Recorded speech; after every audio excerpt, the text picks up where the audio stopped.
Village మేనిఫెస్టోలో ద్వారానే సమగ్ర అభివృద్ధి జరుగుతుందని నెల్లూరు జిల్లా ఆత్మకూరు ఎమ్మెల్యే మేకపాటి విక్రమ్ రెడ్డి అన్నారు. నెల్లూరు జిల్లా అనంతసాగరం మండల కేంద్రంలో విజయ భవ యాత్రలో స్థానిక ఎమ్మెల్యే మేకపాటి విక్రమ్ రెడ్డి పాల్గొని పలు భవనాలకు శంకుస్థాపన చేశారు. ఈ సందర్భంగా మాట్లాడుతూ రాష్ట్ర ముఖ్యమంత్రి జగనన్న నేతృత్వంలో రాష్ట్ర ప్రభుత్వాన్ని అన్ని విధాలా కూడా అభివృద్ధి పథకంలో నడిపించిన విషయాన్ని ప్రజలకు తెలపాలని, అలాగే రానున్న 5 ఏళ్ల కాలంలో చేసే అభివృద్ధి కార్యక్రమాల గురించి వివరించాలని తెలిపారు.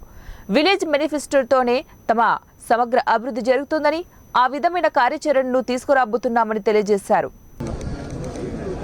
అది ఒక మేనిఫెస్టోగా తయారు చేసి ప్రతి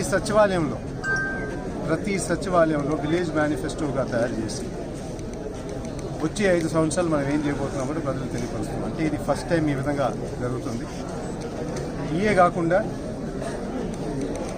మన ప్రభుత్వానికి పాత ప్రభుత్వానికి తేడా అయ్యింది.